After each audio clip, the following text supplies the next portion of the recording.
Bonjour à tous, très heureux de pouvoir vous partager encore une fois la parole de Dieu et son conseil.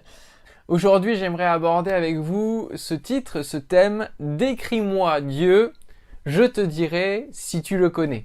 Décris-moi Dieu, je te dirai si tu le connais. Cette phrase pourrait être prononcée par Jésus au moment du tribunal de Christ, le tribunal céleste, qui sera décidé un jour par Dieu, où tout le monde comparaîtra devant lui pour savoir si nous sommes sauvés ou non et faire le compte rendu de nos vies.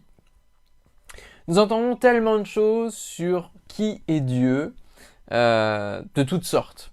Il est absent, il est lointain, il a d'autres choses à faire que de s'occuper de nous. C'est celui qui vient nous punir dès que nous avons péché, et c'est la menace que nous mettons parfois à nos enfants. Si tu fais pas ça, Dieu va te punir. On dit que c'est un être suprême, ou alors que c'est donc Allah, ou alors qu'il se compose en milliers de dieux en Asie, qu'il est le père de la mythologie, tant et tant de choses, et finalement, il serait bon de rapprocher le focus sur ce qu'en dit la Bible, son livre, le livre saint, qui parle de Dieu, et qui le décrit, et qui nous explique beaucoup de choses sur qui est Dieu. Et puis faire le focus aussi sur notre propre connaissance de qui est Dieu. Et c'est là-dessus que nous allons nous pencher aujourd'hui, c'est qui est Dieu pour toi, qui est Dieu pour vous, qui est Jésus son fils aussi, et c'est une question que Jésus va poser à ses disciples, on va le voir dans quelques instants, avec ce premier point qui nous dit l'importance de connaître quelqu'un pour mieux vivre avec. Finalement, connaître quelqu'un, c'est passer du temps avec la personne, et parfois c'est même vivre avec. Lorsque vous vivez avec quelqu'un, que ce soit pour quelques jours seulement ou alors pour toute la vie, comme vous avez peut-être promis à quelqu'un, plus vous habitez avec, plus vous allez le connaître, apprendre à le connaître, mieux vous allez vivre avec. Vous allez connaître ses habitudes de vie, ses manières de voir, ses idées sur certaines notions. Vous allez vivre des moments avec lui qui vont être de mieux en mieux parce que vous le connaissez, vous savez quelles sont ses manies, les sujets à ne pas aborder surtout, les aliments à ne pas cuisiner parce qu'il ne les aime pas. Et puis vous allez savoir s'il est plus du matin ou plus du soir, à se lever tôt ou à se coucher tard. Tant et tant de choses que vous allez apprendre à connaître en vivant avec la personne.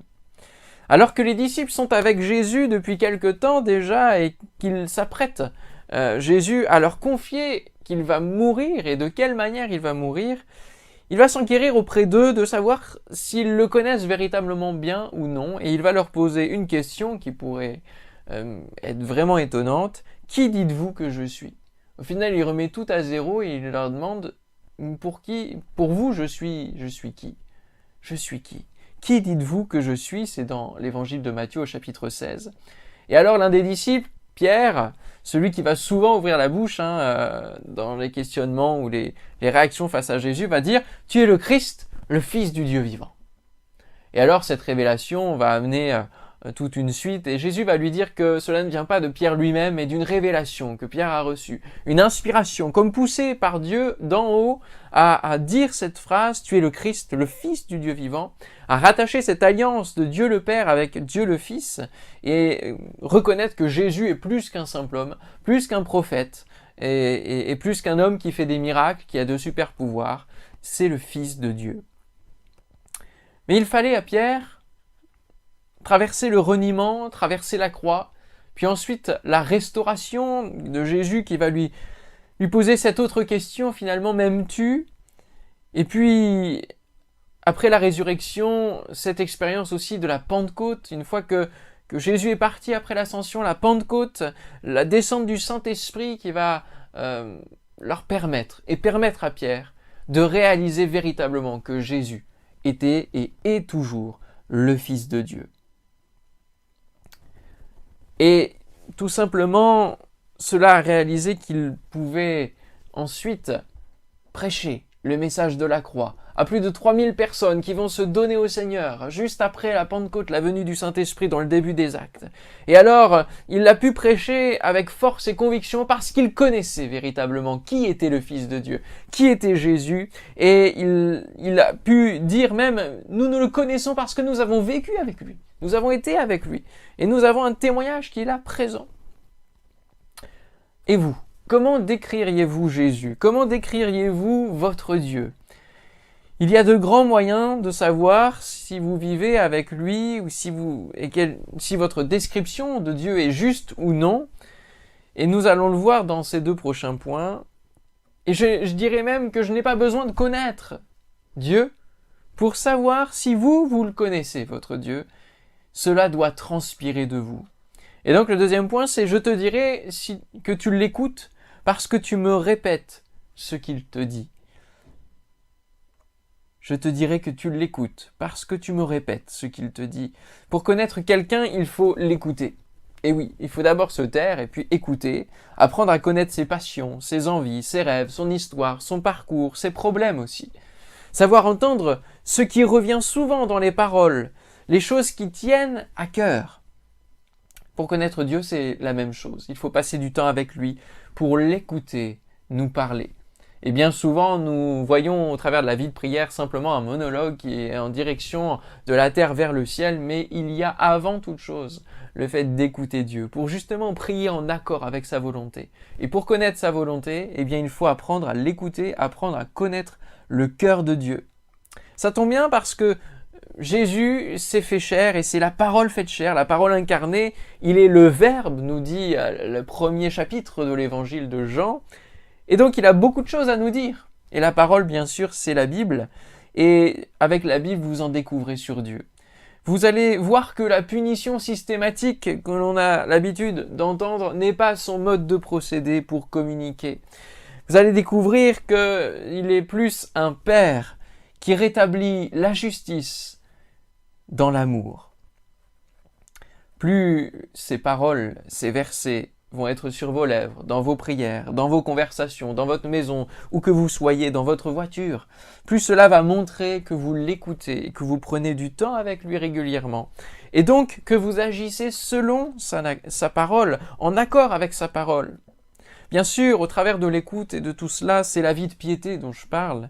De la méditation de la Bible, non pas seulement la lire, mais la méditer, la repasser sur notre cœur, comme le faisait Marie au pied de Jésus.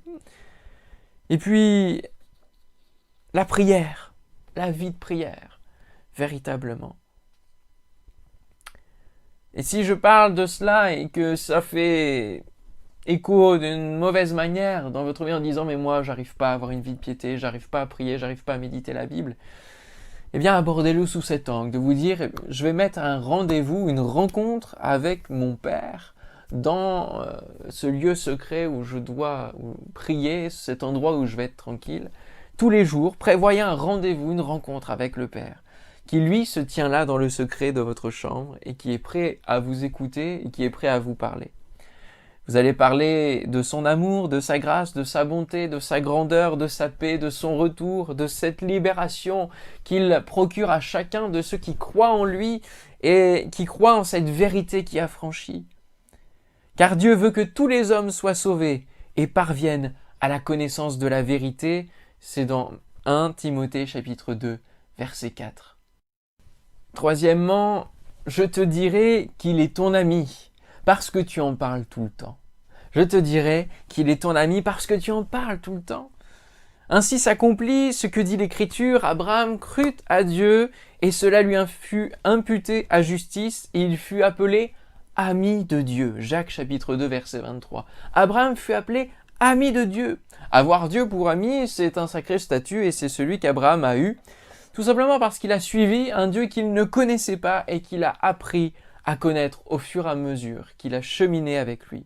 Son prénom a été transformé, il est devenu le père de la foi, des croyants, il a reçu des promesses incroyables qui se sont accomplies, et donc il fait partie de ceux qui marchent au son de la voix divine, qui sont les amis de Dieu. Ainsi, je peux dire que vous êtes véritablement amis de Dieu parce que c'est le sujet favori de vos conversations. Et Dieu, il a fait cela, et il m'a conduit là, et j'ai pu traverser cette épreuve parce qu'il était là. Je parle ici du témoignage. Le témoignage, bien plus que de parler de Dieu à un moment donné, à un endroit précis, parce que vous faites partie de l'équipe de témoignage ou d'évangélisation de votre église, c'est beaucoup plus que cela. Le témoignage, c'est au quotidien, dans nos rencontres. Lorsque nous entendons parler de problèmes que certains peuvent avoir, Et donc, c'est pouvoir dire que Dieu peut faire quelque chose pour eux et prier avec eux, partager peut-être une expérience similaire que vous avez vécue et raconter comment Dieu vous a sorti de cela. Je ne dis pas qu'il faut parler de Dieu à tort et à travers au risque de saouler tout le monde à coups de « Dieu m'a dit », mais les gens pourront dire que vous êtes chrétien s'ils vous entendent non seulement en parler, mais aussi vivre en cohérence avec ce que vous déclamez. Témoigner, c'est pouvoir parler de lui sans honte, sans gêne, à n'importe quelle occasion favorable ou non. Les autres parlent tellement de choses obscènes ou occultes que nous n'avons pas à être gênés de parler de notre Dieu, de notre ami, sans vouloir l'imposer bien sûr, mais c'est un ami et qui ne parlerait pas de ses amis? Une amitié, ça se voit, ça s'entretient de chaque côté. Et Dieu est là, de son côté, il vous attend peut-être encore aujourd'hui pour passer un moment avec vous. Il frappe à votre cœur, à votre porte, en ce moment même. Il est celui qui ne change pas, ses promesses sont oui et amen. Il vous accueille de la même manière, peu importe votre état de fatigue, peu importe l'état de votre cœur. Alors allez à sa rencontre, allez dans ce moment précieux de la présence de Dieu. La présence de votre ami, il va parler à votre cœur au travers du Saint-Esprit. Jésus dira à ses disciples, « Je ne vous appelle plus serviteur, parce que le serviteur ne sait pas ce que fait son maître, mais je vous ai appelé ami, parce que je vous ai fait connaître tout ce que j'ai appris de mon Père. » En conclusion, je te dirai que tu le connais, ton Dieu, parce que tu lui ressembles et parce que tu le suis. Parce que pour connaître véritablement le Père, nous devons passer par le Fils et le suivre chaque jour pour lui ressembler un peu plus. Comment ressembler à Dieu qui est esprit, nous qui sommes faits de chair et d'os, qui avons une limitation alors que Dieu est tellement infini? C'est pour ça que parfois il paraît lointain pour certains. Mais Jésus est venu. Il s'est rapproché de nous. Et il a connu toutes choses comme nous. Il a été tenté en toutes choses comme nous. Il a connu le calvaire et la mort sur la croix. Il a connu tout ce que nous souffrons. Et ainsi il a rapproché le royaume des cieux vers nous, afin que nous puissions le saisir, y accéder et ressembler à notre Dieu. Afin de connaître Christ et la puissance de sa résurrection et la communion de ses souffrances, en devenant conforme à lui dans sa mort, pour parvenir, si je puis, et c'est l'apôtre Paul qui parle, à la résurrection d'entre les morts. Ce n'est pas que j'ai déjà remporté le prix ou que j'ai déjà atteint la perfection, mais je cours pour tâcher de le saisir puisque moi aussi j'ai été saisi par Jésus-Christ. Philippiens chapitre 3 versets 10 à 12. J'ai été saisi par Jésus-Christ. Nous ne pouvons pas connaître Dieu sans qu'il nous saisisse à son tour. Nous ne pouvons pas avoir une relation avec lui si nous n'ouvrons pas la porte lorsqu'il toque à notre porte et qu'il veut entrer chez nous et passer un temps, souper avec nous, comme le dira ce texte de l'Apocalypse. Il veut venir transformer corps, âme, esprit, venir faire le ménage et nous donner cette paix, cette joie, cet amour, nous communiquer ces choses. Nous ne connaîtrons jamais en totalité notre Dieu sur cette terre, mais nous pouvons apprendre à le connaître chaque jour qui passe et vivre une vie qui vaille la peine d'être vécue. C'est pourquoi nous le suivons pas à pas chaque jour et nous apprenons, au travers de tous ces 66 livres de la Bible, à le connaître encore plus pour qui il est. La connaissance de qui est l'Éternel, c'est notre vie et notre salut, car nous savons alors dans quelle direction nous pouvons aller, dans quelle direction nous pouvons marcher sur cette terre, dans quel projet il faut s'investir, quelle décision il faut prendre selon telle ou telle situation. Connaissons, cherchons à connaître l'Éternel. Sa venue est aussi certaine que celle de l'aurore. Il viendra pour nous comme la pluie du printemps qui arrose la terre. Ce sont les paroles du prophète Osée au chapitre 6, verset 3, et voici le verset 6. « Car j'aime la piété et non les sacrifices, il parle au nom de Dieu, et la connaissance de Dieu plus que les holocaustes. » Alors que beaucoup fonctionnent avec Dieu sous forme de rituels répétés et vides de sens, Dieu nous indique ici au travers de son prophète qu'il préfère largement que nous apprenions à le connaître et à avoir une relation personnelle avec lui, à le suivre chaque jour au travers de cette relation personnelle et directe par Jésus-Christ que tout autre sacrifice que nous pourrions faire. Voilà les quelques paroles avec lesquelles je voulais vous exhorter et que le Seigneur m'a mis à cœur. Il n'y a pas de grande révélation dans ce que je vous apporte. Peut-être que vous êtes déjà dans cette relation avec Dieu et je l'espère. Mais c'est avec cette relation-là que nous avons souvent à combattre parce que notre emploi du temps est chargé, parce que l'ennemi va essayer de faire en sorte de nous occuper pour ne pas que nous puissions connaître encore mieux qui est Dieu et alors le craindre pour de mauvaises manières. Le craindre parce qu'il serait un père fouettard, non. Nous devons le craindre avec respect parce que nous le connaissons, parce que c'est notre Créateur, et parce que nous avons appris véritablement à sonder son cœur, à le connaître, à savoir quelle était sa volonté, ses projets, ses envies. Faire de lui nos délices. C'est ce que dit le psaume 37,4, qui est la véritable température spirituelle. Psaume 37,4 et 37,5. Recommande ton sort à l'Éternel. Allons auprès de lui en cette journée, que vous puissiez retrouver le contact avec votre Père.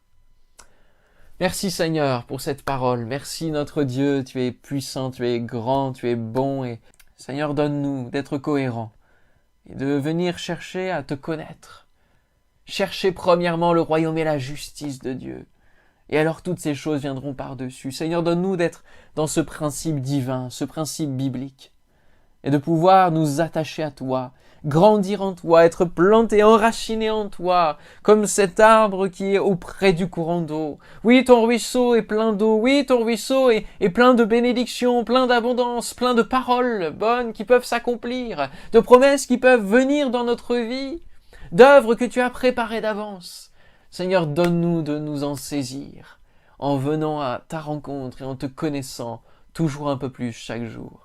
Merci Seigneur de bénir mes frères et mes sœurs, mes bien-aimés, tous ceux qui écouteront ce message, et qu'ils puissent se saisir maintenant et prendre l'engagement à nouveau d'aller vers toi et de ressaisir, de fortifier leur cœur, leur muraille à tout ce qui pourrait les assaillir et empêcher cette relation avec toi. Seigneur, qu'ils fassent de toi leur ami et qu'ils puissent être appelés par toi, tes amis. Merci Seigneur, que ton nom soit glorifié. Amen. Que Dieu vous bénisse et à une prochaine fois, si Dieu le veut.